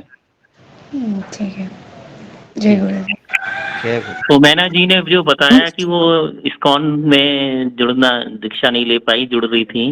नहीं, तो मैंने नहीं लिया, जस्ट क्लास कर रही थी मैं, भगवत गीता का क्लास कर रही थी, मैंने नहीं लिया है। मैं बस सोच रही थी कि किसको गुरुजी बनाऊं जो मेरे लिए अच्छा रास्ते में चलने के लिए मेरे सहायता बने। मैं ढूंढ रही थी बस, मैं बस दीक्षा नहीं ले रही थी, क्लास ऐसा मतलब ग्रुप में घुस रहे, पर दीक्षा ऐसा नहीं लिया है, अभी दीक्षा लिया है। एक चीज मैं नए साधकों से कहना चाहूंगा कि आप कई गुरु भाइयों की अनुभूति सुनेंगे, कई यूट्यूब पे वीडियो देखेंगे, पर मुख्य रूप से मैं आपको एक बात कहूं कि आप उनकी अनुभूतियों से ग्रहण नहीं करके स्वयं की आराधना में आपके अनुभव से ग्रहण करें। गुरुदेव के नाम जप और ध्यान से जो आपको अनुभूति होती है वो महत्वपूर्ण है, क्योंकि आप यदि किसी को सुनेंगे, कोई कुछ कहेगा, कोई कुछ कहेगा, तो आप वैसा अगर करने लगे तो आपकी आराधना बाधित हो जाएगी। इसलिए केवल और केवल गुरुदेव की स्पीच को सुने, उसको समझें, और भी कोई अगर आपकी जिज्ञासा है तो हमारा ये जो सेशन चलता है, क्योंकि यहाँ पे जो गुरु भाई ऐसे हैं जो जीवन गुरुदेव के सानिध्य में रहे और गुरुदेव के स्वयं के श्री मुख से जो बातें सुनी उसी के आधार पे चर्चा होती है। और यदि कोई साधक अपनी अनुभूति बताता है तो वो उसकी व्यक्तिगत अनुभूति होती है, और दूसरा साधक यदि उसको कॉपी करने लगता है या उससे सीखने का प्रयास करता है तो वो भ्रमित हो जाता है, क्योंकि प्रारब्ध के अनुसार सबका परिवर्तन अलग अलग रूपों में आता है, सबके लिए समान प्रयास नहीं होता है। प्रयास सबके मुख्य रूप से एक ही है, वो है नाम जप और ध्यान। अनुभूतियां सबकी अलग अलग है, देखने का समझने का नजरिया सबका अलग अलग है। इसलिए कई साधक ऐसे हैं जो सेशन में, दूसरे सेशन में जाके और जो है उन बातों को ग्रहण कर लेते हैं जो बातें सार्थक नहीं है। इसलिए मुख्य रूप से अनुरोध यही करूंगा कि केवल और केवल गुरुदेव ने जो कहा है उसी पे फोकस करें, और यदि और भी कोई बात है तो या तो गुरुदेव की लेखनी पढ़ लें, या हमारे जो सेशन में जो गुरुदेव के सानिध्य में जो लोग रहे, गुरु परिवार के लोग हैं जो प्रारंभिक काल से ही गुरुदेव से जुड़े हुए रहे, क्योंकि अभी जो साधक नए जुड़ रहे हैं वो लोग समझ कम रखते हैं दर्शन की, और अनुभूतियां वो जो है न तो खुद समझ पाते हैं और न दूसरों को समझा पाते हैं। अगर वो गलत ढंग से व्याख्या करते हैं तो उसका क्या होता है कि दूसरों पे गलत प्रभाव पड़ने लगता है। तो आप सावधान भी रहे, सतर्क भी रहे और आराधना करें। जय गुरुदेव। जय गुरुदेव। मैं एक लाइन और जोड़ देती हूँ गुरु भाई के साथ कि जो अनुभूतियां हैं वो सिर्फ धारणा पक्की करने के लिए है, गुरु के प्रति धारणा के हमारे गुरुदेव परफेक्ट है और वो मोक्ष तक की यात्रा आपको करवा सकते हैं। इससे अलावा अनुभूतियों का और कोई भी अहमियत नहीं है। जैसे आपकी धारणा पक्की हो जाएगी तो आपकी जो आराधना है वो स्टेबल हो जाएगी, आपको अंदर से ही आनंद आना शुरू हो जाएगा। तो अनुभूतियों के ऊपर हमें ज्यादा नहीं जाना है, किसी की कितनी बड़ी हो छोटी हो वो उसकी है, उसको आनंद आ रहा है, आपको नहीं आनंद, आपको अच्छा तो लगेगा, पर एक ही चीज को पकड़ना है कि हमारे गुरुदेव परफेक्ट है कि वो कुछ भी करवा सकते हैं। जय गुरुदेव। एक गुरु भाई, ये जो सोमैया जी हैं इनका प्रश्न शायद अलग तरह का था, इनको शायद भ्रमित कर दिया है वो इस्कॉन वाली माता जी ने, तो इनको थोड़ा और स्पष्ट करें गुरु भाई। ये थोड़ा इनको डरा भी दिया है शायद कि कुंडलिनी जागरण के इनको दुष्परिणाम बताए होंगे। जैसे गुरुदेव कहते हैं ना कि अगर वो गुरु के निर्देशन में कार नहीं चलती है तो वो उससे व्यक्ति की मृत्यु भी हो जाती है। तो थोड़ा इनको और स्पष्ट करें गुरु भाई। बाकी तो हाँ, गुरुदेव बिल्कुल, बिल्कुल। हाँ जी, जय सही गुरुदेव। बोला। हाँ, सोमन्या जी दीदी जो है, वो आप थोड़ा स्पष्ट अगर अपना जो है वाक्य रखें तो हम उस पे चर्चा करेंगे। थोड़ा आप स्पष्ट कीजिए, आपको क्या लग रहा है, जैसा कि दीदी ने बोला, सुनीता जी ने। जी, मुझे अभी पहले फर्स्ट टाइम में डर नहीं लग रहा था। यही लग रहा था कि मैं कैसे भगवान से मिलूँ या फिर गुरु जी से मिलूँ। यही मतलब उद्देश्य से मैं इस दीक्षा लिया। उसके बाद बीच-बीच में ऐसे ही मतलब लोग आए कि यूट्यूब में भी ज़्यादा मतलब देखी थी। उसके बाद अभी माताजी ने बोला, माताजी ने मतलब कुछ बातें अच्छी भी बोली है। जैसे कि मैं मतलब ज़्यादातर गुरुजी को जैसे कि ये इस तरफ जाती उस तरफ जाती थी, मतलब दीक्षा नहीं लेती थी, बस बोलती थी कि गुरुजी बनाना है तो एक को बनाओ, तो यही बोला था। उसके दूसरा ये कुंडली जागृत होने के बाद कोई इंसान गलत रास्ते पर चला जाता है, कोई अच्छे रास्ते पर चला जाता है। मेरा यही कहना है कि जो भी इस उद्देश्य से आया है, मैं चाहती कि वो अच्छे रास्ते पर चले जाए और गुरुजी उसको ही कृपा करे। जो बुरे रास्ते पर चला जाता है उसको कृपा ना करे। बिल्कुल, बिल्कुल दीदी। हमारा जो सिद्ध योग है, इसमें जो परिवर्तन आता है वो गुरु कृपा से आता है। फिर भी यदि कोई साधक अहंकारवश ये सोचने लग जाए कि नहीं मेरी सामर्थ्य से आ रहा है, या मैं जो है इस शक्ति का उपयोग कर लूँ अपने स्वार्थ के लिए, तो उस समय जो है विपरीत परिस्थितियों में वो गिर जाता है। अन्यथा जो सकारात्मक सोच से, समर्पित भाव से जो जुड़ते हैं, उनमें कोई भी तरह का कोई भी परिवर्तन हानिकारक नहीं होता है। और आप जो है सही चल रही हैं। आपने जो बातें कही वो भी सही है। बस यही है कि आप किसी के कहने से भयभीत न होना, और किसी के कहने से जो है आराधना में जो गुरुदेव ने बताई उसमें कोई परिवर्तन नहीं करना आप। बस यही है, और कुछ नहीं। जय गुरुदेव। सुमोना दीदी, मैं एक बात और कहूंगा आपसे कि जो हमारा सिद्धयोग दर्शन है, हमारे गुरुदेव हैं सदगुरुदेव श्री रामलाल जी से अक्षाल, ये समर्थ सदगुरु है। तो अगर कुंडलिनी शक्ति जागृत होती है तो पूरी तरह से उनके नियंत्रण में रहती है। वो कभी भी साधक का अहित नहीं करती है, कभी भी वो अनियंत्रित नहीं होती है। क्यों? क्योंकि गुरु समर्थ है। गुरुदेव के हाथ में सब कुछ है। तो हमें बिल्कुल भी घबराना नहीं चाहिए, निश्चिंत रहना चाहिए कि मैं एक सुरक्षित हाथों में हूँ और मुझे बहुत ही समर्थ सदगुरु मिले हैं। जय श्री गुरुदेव। भाई साहब, एक बात मैं और कहना चाहता हूँ कि इनको जो सही बोला है कि कुंडली जागृत होने पर कोई दुष्परिणाम हो जाते हैं। दुष्परिणाम का मतलब ये है कि कुछ लोगों को छोटी मोटी सिद्धियां हो जाती है, तो वो क्या है कि अपना फायदे के लिए वो उसका मिस यूज करते हैं। और मिस यूज करेंगे तो ईश्वर तो देखता है ना कि वो अपने फायदे के लिए कर रहा है। तो इसलिए बाकी कुंडली जागृत करना गुरु के सामने में कुछ बहुत अच्छा होता है और कल्याण होता है। तो इनको तो वो बात भी सही बताई है कि जिसको थोड़ा बहुत हो गई शक्ति, और यार मैं तो वो ले कर देता हूँ, वो कर देता हूँ, मेरे को वो जानकारी है। और फोन पे भी मिस गाइड करते हैं कई लोग। और जैसे मैं भी नया साधक था तो मेरे को भी कभी किसी से बात होती, कभी किसी से बात होती, तो वो मिस गाइड होने वाली बात होती थी। तो वास्तव में अगर एवीएस का ये जो मेडिटेशन का सुबह सुबह का जो ये चल रहा है, अगर इससे कोई जुड़ जाए तो मुझे नहीं लगता है कोई मिस गाइड होगा। जय श्री गुरुदेव। मिसगाइड की तो बात ऐसी है गुरु भाई कि हमें निरंतर गुरुदेव से प्रार्थना करनी चाहिए, गुरुदेव से जुड़ने के बाद भी, कि प्रभु मेरा भटकाव ना हो और मैं सिर्फ और सिर्फ आपकी शरण में बना रहूं, और आप जैसा मुझे गाइड करेंगे गुरुदेव अंदर से वैसे ही मैं चलता रहूं।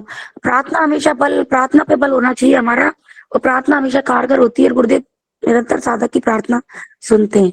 जय गुरुदेव।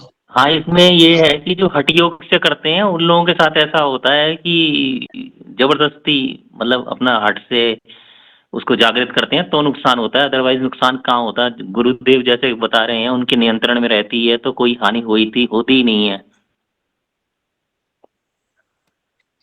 बिल्कुल सही है। भास्कर जी ने हैंड रेज किया था। भास्कर जी। जय श्री गुरुदेव गुरु भाई जी। आज जो नया साधक जुड़ा है, मतलब बहुत अच्छा लगा। और मेरा मन कर रहा था कि जो नए साधक का नाम इतना नहीं, मुझे नहीं पता था। मैं इंस्टीट्यूट में हूँ, अभी करंट चला गया है, तो अभी मौका मिला है बात करने का। तो मतलब क्या है कि ये नए साधक को मतलब बहुत बहुत आमंत्रित कर दो। प्लस मुझे लग रहा है अंतर मन से ऐसा लग रहा है कि ये बहुत प्रचार करेगा, मतलब बहुत ज़्यादा प्रचार करेगा। मैंने किसी को नहीं बताया आज तक, लेकिन मेरे मन में ये हो रहा है कि बहुत ज़्यादा प्रचार करेगा नए साधक। गुरुदेव का ज्ञान विज्ञान को बहुत फैलाएगा, मतलब पूरा, मतलब वृंदावन की नगरी पूरा, मतलब गुरुदेव की बात रखेगा। और ये बहुत अच्छे है, बहुत बहुत आमंत्रित है आपको। तो जय श्री गुरुदेव, जय श्री गुरुदेव। आज का धन्यवाद, सत्संग आपके दंडवत नाम। प्रणाम। जय श्री गुरुदेव। बबीता दीदी ने एड्रेस किया है। बबीता दीदी अग्रवाल दीदी बोलिए। जय गुरुदेव, जय दादा गुरुदेव सभी को। जो आज जो दो नए साधक जुड़े हैं ना गुरु भाई, पहला जो नाम है वो रामा केशव नाम है ना शायद उनका। तो उनका नाम ही जो है ना वो इतना आह्लादित करने वाला है, राम और केशव। और जो सौम्या दीदी हैं, दोनों ही इतनी प्योर सोल हैं और हमारे ग्रुप में जुड़ी हैं। तो इतना मन अंदर से प्रसन्न है, जैसे कि और सभी गुरु भाई बहन भी कह रहे हैं। तो दोनों गुरु भाई बहन का दिल से स्वागत है हमारे इस सिद्ध योग ध्यान सत्र में। और गुरु भाई जो सौम्या दीदी कह रही हैं कुंडलिनी की जो थोड़ा वो कंसर्न हो रही है, चाहे उनको थोड़ी चिंता है भटकाव वाली, तो जैसा कि आपने सबने कहा भी है, और कुंडलिनी जागृत होना इतना सहज भी तो नहीं है कि, मतलब सहज है कहने का मतलब है कि गुरुदेव के अंडर गाइडेंस में चलने के बाद में और इस ध्यान सत्र में जुड़ने के बाद में तो फिर उनका कोई प्रश्न रह ही नहीं जाएगा। ये ध्यान सत्र इतना गुरुदेव की कृपा से इतने सही तरीके से चल रहा है कि जितने भी लोग इससे जुड़ रहे हैं सब ब्लेस्ड हैं। असीम असीम असीम कृपा बरस रही है इस ध्यान सत्र में गुरु भाई बहनों पर। जय गुरुदेव, जय दादा गुरुदेव। हाँ, ये बात बिल्कुल सही है। ये जो गुरुदेव का जो सिद्ध योग है, ये जागृत है, एक्टिव है। मैं इस्कॉन से अप्रॉक्स 25 नहीं तो 24 साल से जुड़ा हुआ था और हरे कृष्ण महामंत्र का नियमित रूप से मंत्र जप करता था और 7 प्रकार की गायत्री भी करता था। तो मुझे उसमें ये जो कनेक्ट होना वाली बात है, कनेक्ट नहीं हो पा रहा था। फिर मैं जगत गुरु कृपालु जी महाराज के से जुड़ा और दूसरे जो यहाँ के वृंदावन के बाबा जी हैं ब्रज में, उनसे भी फिर मानसिक, पहले मैं बहिरंग, क्योंकि क्या है इस्कॉन के अंदर अंतरंग साधना कम है, बहिरंग ज्यादा है। तो मैं अंतरंग साधना में जब बाबा जी लोगों से इंटरेक्शन किया तो अंतरंग में आया। अंतरंग में आते आते फिर जगत गुरु कृपाल जी महाराज के में आया, उसमें अंतरंग ज्यादा है, मानसिक ज्यादा है, मतलब मानसिक साधना। और करते करते फिर मैं यहाँ पे कनेक्ट हुआ हूँ। इसके अलावा अभी इससे पहले मैं कुछ कह नहीं सकता, लेकिन सीधा मैं यहाँ पे कनेक्ट हुआ हूँ। हाँ गुरु भाई, मैं भी श्रील प्रभुपाद जी की जो भगवत गीता मैंने पढ़ी ना 2-3 साल लगातार अध्ययन मनन चिंतन किया, उसके बाद में मैंने भी श्रील प्रभुपाद जी को ऐसे कोशिश की थी कि गुरुदेव बनाऊं या मानूं, पर अंदर से वो मन वो स्वीकार नहीं कर पा रहा था, वो बहिरंग जो साधना आप बता रहे हो ना। पर जैसे ही ये गुरुदेव मिले, हमारे समर्थ सदगुरुदेव मिले, और जब एक वीडियो मेरे सामने आया था अतुल विनोद जी का कि गुरु सदगुरु और समर्थ सदगुरु में क्या फर्क है, तो गुरु वो होते हैं जो ज्ञान देते हैं और सदगुरु वो होते हैं जो जिसको वो खुद अपने जीवन में फॉलो करते हैं, वो दूसरों को बताते हैं।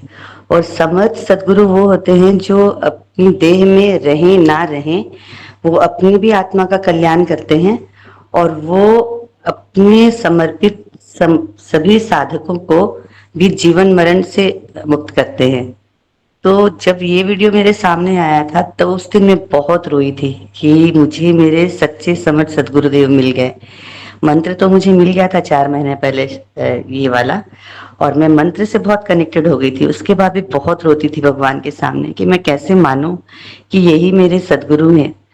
तब फिर एक दिन वीडियो गुरुदेव ने मेरे सामने भेजा था ये वाला, तो गुरु भाई, ये तो संपूर्ण विश्व में एकमात्र तस्वीर से ध्यान, योग, बंध मुद्राएं, प्राणायाम जो होते हैं, ये मतलब हम जितने भी लोग समर्पित हैं इन गुरुदेव के प्रति, इससे विरल, विलक्षण और मतलब ब्लेस्ड और कोई चीज संसार में है ही नहीं और हो ही नहीं सकती।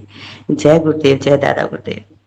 आप बिल्कुल सही कह रही हैं। इतने शॉर्ट टर्म में, मतलब हफ्ते भर में ही, हफ्ते भर क्या, कुछ दिन के अंदर ही व्यक्ति को रियलाइजेशन हो जाए, तो इससे ज्यादा कोई बड़ी बात कोई हो ही नहीं सकती है। मेरे को तो नहीं लगता इस विश्व में कोई ऐसा साधन या कोई ऐसा गुरु कोई और है।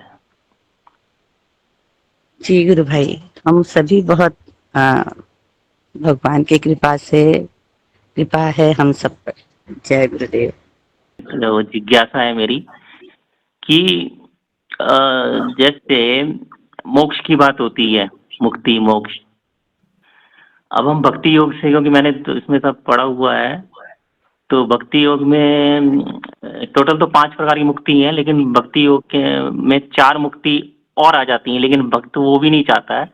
जैसे सालोक्य, सारूप्य, सार्ष्टी और ये सालोक्य, सामीप्य, सालोक्य, सामीप्य, सारूप्य, सार्ष्टी, तो 4 प्रकार की। उसके अलावा ये सायुज्य, सायुज्य में तो ब्रह्मलीन है, एकाकार हो गया, उसमें एब्जॉर्ब हो गया, तो ये वाली मुक्ति हो गई, ठीक है। लेकिन अभी भी ये चीज थोड़ा मेरा एक वो बना हुआ है कि जो ऊपर के लोग हैं, यानी कि हाँ, क्योंकि मैं आपको पता नहीं कैसे शेयर कैसे करूं, यहाँ पे मैप एक ना स्पिरिचुअल वर्ल्ड का एक मैप है कि सिद्ध लोग जो है ब्रह्म ज्योति के अंदर अंदर आता है। ये कोई टेक्निकल बात है बड़ी, थोड़ी सी इसके डिस्कशन लंबा होना चाहिए। बिल्कुल भाई साहब, निश्चिंत रहें आप।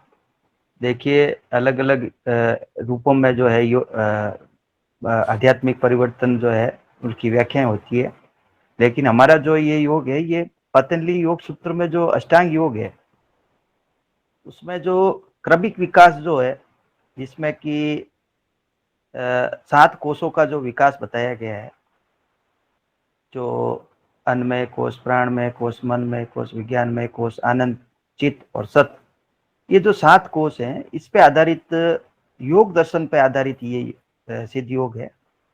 और अलग अलग रूपों में जो व्याख्याएं होती है, वो सब अपने अपने जो उनका पथ होता है उसके अनुसार होती है। तो ये जो योग है, ये वो योग है जिसके बारे में श्री अरविंद ने कहा है कि ये मानवता में होने वाला परिवर्तन है, जो परिवर्तन होना अनिवार्य है।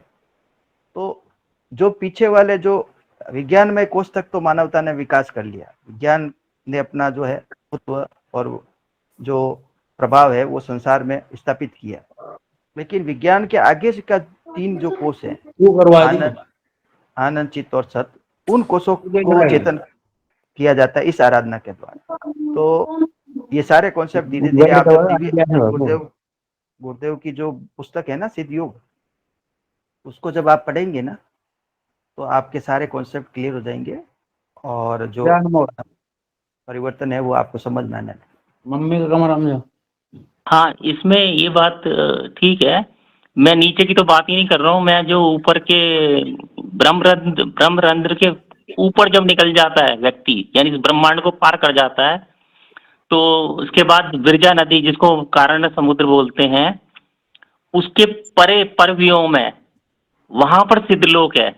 और सिद्धलोक के ऊपर आध्यात्मिक क्या कहते हैं, जो ये स्पिरिचुअल वर्ल्ड का जो अलग अलग लोक हैं, मैं उसको बता सकता हूँ कि उसके ऊपर है, शुरुआत होती है शंकर जी का, हाँ, सदाशिव आएंगे, सदाशिव के बाद साकेत अयोध्या आएगा, अयोध्या के ऊपर द्वारका आएगा, द्वारका के ऊपर मथुरा आएगा, मथुरा के ऊपर गोकुल आएगा, वृंदावन। सारा परिवर्तन देखिए प्रत्यक्ष अनुभूति और साक्षात्कार का विषय है। और जो वेदांत है और जो योग है, दो पहलू है। वेदांत में जो बाहर वर्णन मिलता है उसकी प्रत्यक्ष अनुभूति योग के द्वारा की जाती है। गीता में जो योग बताया है, गीता को आप समझो, आप किसी व्यक्ति के द्वारा परिभाषित किसी भी सिद्धांत पे जाने की बजाय आप गीता को पढ़िए और गीता पर आधारित आराधना कीजिए, तो उससे आपके जीवन में स्थिरता आएगी और एक लक्ष्य के प्रति एक निष्ठा स्थापित होगी। अन्यथा क्या होगा कि जितना हम पढ़ेंगे, वेदांत की कोई सीमा नहीं है, वेद जो है वो अपार है। तो एक लक्ष्य को बनाते हुए, एक लक्ष्य पर केंद्रित रहते हुए जब हम आराधना करते हैं तो उसकी प्रत्यक्ष अनुभूति हमें होती है और साक्षात्कार होता है। अन्यथा हाँ, वेदांत सूत्र जो है, वेद व्यास जी ने वेदांत सूत्र दिया, ठीक है। हाँ, और शंकराचार्य जी ने वेदांत सूत्र में पहला भाष्य, वेदांत सूत्र पर पहला भाष्य शंकराचार्य का आया। और शंकराचार्य ने जैसी भाष्य किया, उस भाष्य के ऊपर रामानुजाचार्य का भाष्य आया, और रामानुजाचार्य के बाद मध्वाचार्य का भाष्य आया, मध्वाचार्य के बाद ये आया आपका निम्बार्काचार्य का भाष्य आया, और निम्बार्काचार्य के बाद अब जाकर के पंचम जगत गुरु कृपालु महाराज जो समन्वयाचार्य हैं, यानी कि उन्होंने समन्वय किया है। तो ये सारी चीजें बहुत ही टेक्निकल हैं। देखिए, व्याख्याएं, समन्वय और सामंजस्य, ये जो परिवर्तन सब कुछ जो हम बाहर जगत में देखते हैं, अलग अलग रूपों में उनकी व्याख्याएं हम देखते हैं। उन्होंने जो अनुभव किया उन्होंने वो लिखा, लेकिन मूल रूप से जो सिद्धांत आता है वो गीता जी के माध्यम से, जो ऑथेंटिक भगवान श्री कृष्ण की वाणी है, उससे श्रेष्ठ कुछ भी नहीं है। उसी की व्याख्याएं अलग अलग रूपों में मिलती है हमें बाहर। तो जब तक हम हमारे अंदर उस चीज की अनुभूति नहीं करेंगे तब तक उनका कोई महत्व हमारे लिए नहीं रहता। वो एक परिभाषा है, एक व्याख्या है, लेकिन उसकी प्रत्यक्ष अनुभूति के बिना कुछ भी उसका तात्पर्य नहीं रहता। तो ये जो गुरुदेव की आराधना है, ये प्रत्यक्ष अनुभूति और साक्षात्कार की आराधना है, ये योग की आराधना है। इसमें आप जो बाहरी जगत में जो अन्य मार्गों में जो कथा प्रवचन के रूप में बताया जा रहा है, वो इसमें आप अनुभूत करेंगे। वो आपको यहाँ बुद्धि के प्रयास से उनको समझने की जरूरत ही नहीं रहेगी, क्योंकि आप जैसे आपने कहा कि मेरे मस्तिष्क में मैं क्रिया महसूस कर रहा हूँ, तो ये क्रियाएं पढ़ने से नहीं होती, ये स्वयं के अंदर परिवर्तन आने से होती है। और इसको आप धीरे धीरे समझेंगे और भी आपका ज्ञान बहुत श्रेष्ठ होगा। बिल्कुल मैं नहीं कहता कि आपने भी बहुत अध्ययन किया है, तो उस रूप में अगर हम इसको सिद्ध योग को ले जाएंगे ना, तो आप भ्रमित हो जाएंगे और दूसरे साधक भी जो है समझ नहीं पाएंगे कि आप क्या कह रहे हैं। इसलिए मैं कहूँगा कि सिर्फ और सिर्फ हम गीता पर आधारित और श्री अरविंद का जो योग, श्री अरविंद ने जिस रूप में व्याख्या की है और जो गुरुदेव ने की है, उस रूप में अगर हम समझेंगे तो ज्यादा बेटर रहेगा। जय गुरुदेव। लेकिन ये रतन जी गुरु भाई, आप भी अपनी बात रखिए। रतन जी गुरु भाई, एक मिनट सर, मैं रामा जी भाई साहब से कुछ कहना चाह रहा हूँ। रामा जी भाई साहब, जो थ्योरी है, जो मतलब लिखा हुआ है, व्याख्याएं अनंत है। आप पूरा जीवन पढ़िए उनको, सब कोई, जितने भी रामभद्राचार्य, रामानुजाचार्य, सारे आदरणीय है, उनको जीवन भर पढ़िए आप। आपको अपने अंदर कोई परिवर्तन नहीं मिलेगा। अंदर का परिवर्तन तो आंतरिक विकास, जो आंतरिक अनुभूति, प्रत्यक्ष अनुभूति, जीवन में मोक्ष की स्थिति, चक्रों का भेदन, और जो आपने पढ़ा है, वो मात्र और मात्र गुरुदेव ही कर सकते हैं।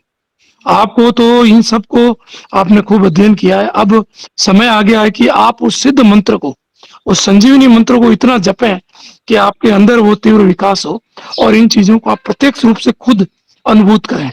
क्योंकि आप अनुभूति नहीं करेंगे और जीवन पर्यंत भी अगर हजारों ग्रंथ पढ़ लें तो भी आपका आंतरिक विकास, उतना अनुभूति का विकास नहीं हो पाएगा। वो सिर्फ सदगुरु और हमारे गुरुदेव जो कहते हैं उनके मंत्र से ही संभव है।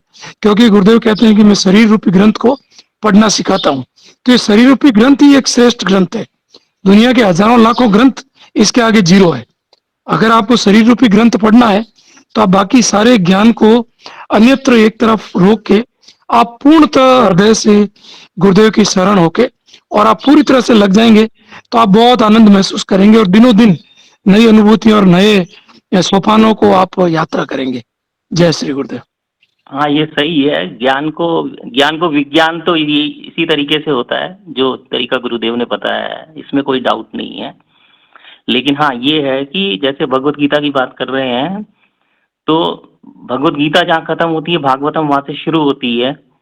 और भागवतम का जो 11वां स्कंद है, वहां पर उद्धव गीता बोलते हैं उसको।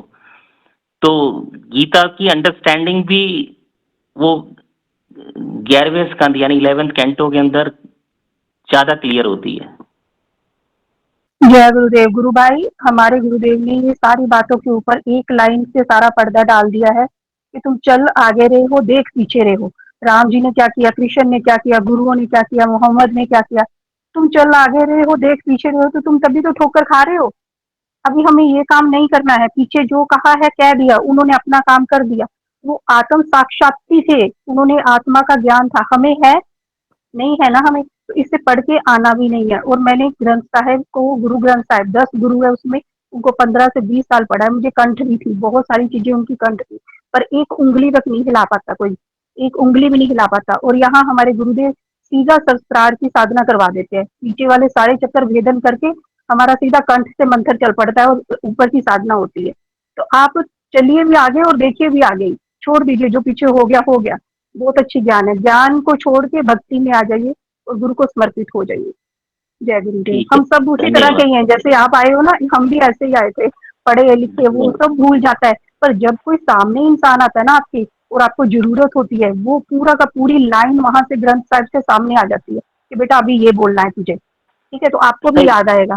पर अभी गुरुदेव की साधना करिए। आप सही कह रही हैं, रियलाइजेशन होता है। देखो, ज्ञान हमने जो कर रखा है, जो वेदों में जो लिखा है, शास्त्र में जो लिखा है, जब वो रियलाइजेशन में उतरता है ना, तो एक एक शब्द क्लियर हो जाता है, डाउट्स क्लियर हो जाते हैं। जी, और जो मैं अर्थ समझती थी ना उनके, वो अर्थ थे ही नहीं, गुरुदेव ने कुछ और ही बताया उसके बारे में। मैंने जो वहां पढ़ी लाइन ग्रंथ साहिब में, और उसका अर्थ जो मुझे आता था वो सब उल्टा हो गया। मैं हैरान रह जाती थी, इसका मतलब ये था ही नहीं जो मैंने समझा। तो आप बस नाम जाप और ध्यान कीजिए। जय गुरु जी।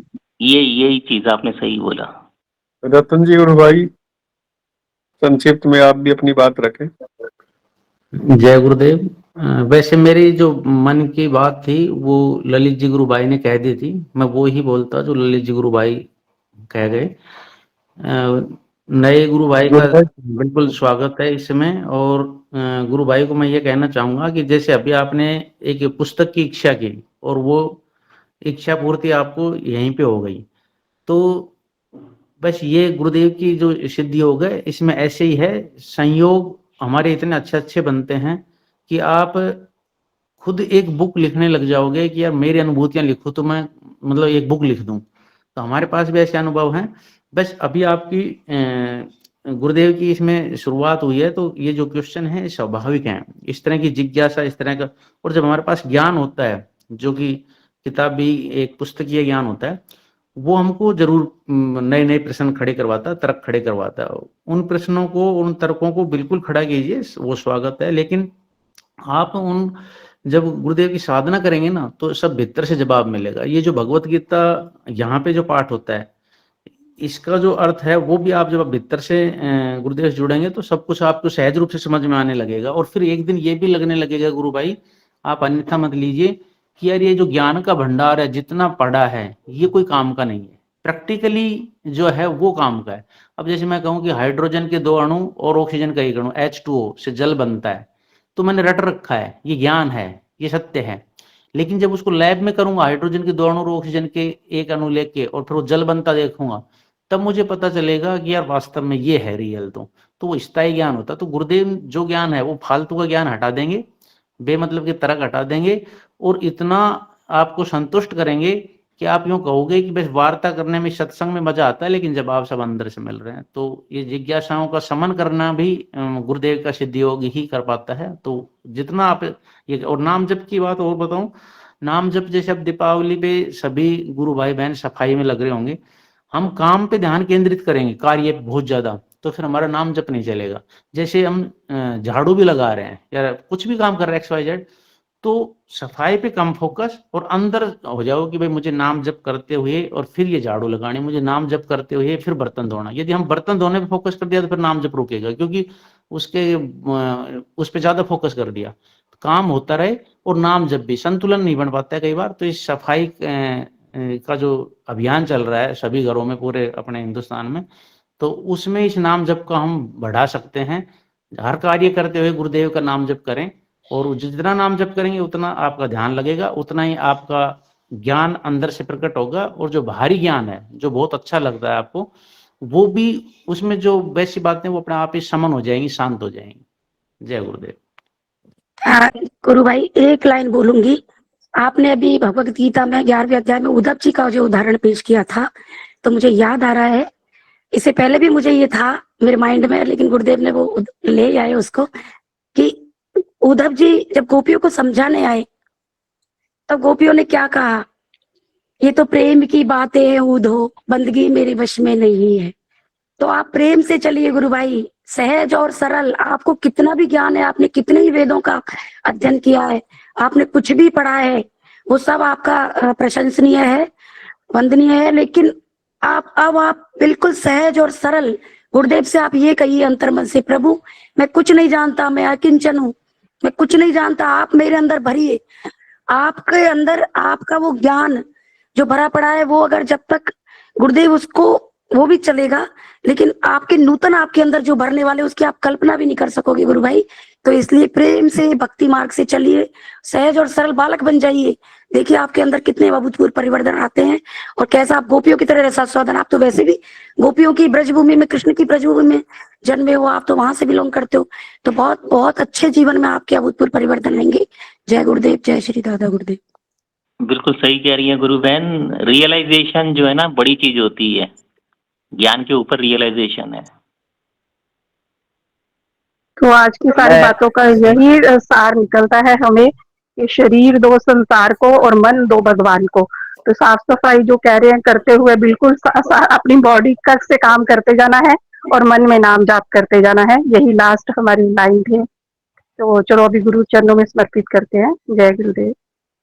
बिल्कुल। पीके सिंह जी भाई साहब आए हैं क्या? जी सर, जय गुरुदेव। सर गुरु वंदना कीजिए।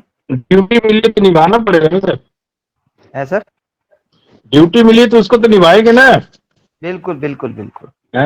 पूरी श्रद्धा के साथ निभाएंगे। और आज की चर्चा के ऊपर ही वंदना है। वंदना तो 1-2 बार 3 बार सुना चुके हैं, लेकिन क्या होता है ना, कभी कभी जब चर्चा होती है तो उसके अनुरूप ही गुरु वंदना भी अगर सुनाई जाए तो और अच्छा होता है। आप लोग उसका आनंद लें। इस वंदना में ही आपके सारे प्रश्नों का जवाब मिलेगा। तेरी शरण में आया तो पाया अटल खजाना, तेरे नाम की खुमारी दुनिया कहे दीवाना। वरदान इतना दे दो भगवान मेरे मालिक, चरणों में आपके हो इस दास का ठिकाना। चरणों में आपके हो इस भक्त का ठिकाना।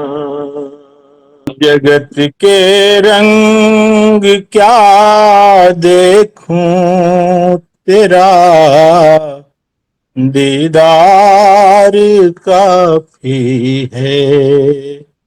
जगत के रंग क्या देखूं तेरा दीदार काफी है। जगत के रंग क्या देखूं तेरा दीदार काफी है। जगत के रंग क्या देखूं तेरा दीदार काफी है, तेरा दीदार काफी है। क्यों भटको गैरों के दर पे, क्यों भटको गैरों के दर पे, तेरा दरबार काफी है। क्यों भटको गैरों के दर पे, तेरा दरबार काफी है। जगत के रंग क्या देखूं तेरा दीदार काफी है। नहीं चाहिए दुनिया के निराले रंग ढंग मुझको, नहीं चाहिए ये दुनिया के निराले रंग ढंग मुझको, निराले रंग ढंग मुझको। चले आओ तेरे दर पे, चलाऊं तेरे दर पे, तेरा श्रृंगार काफी है। चलाऊं मैं तेरे दर, तेरा श्रृंगार काफी है।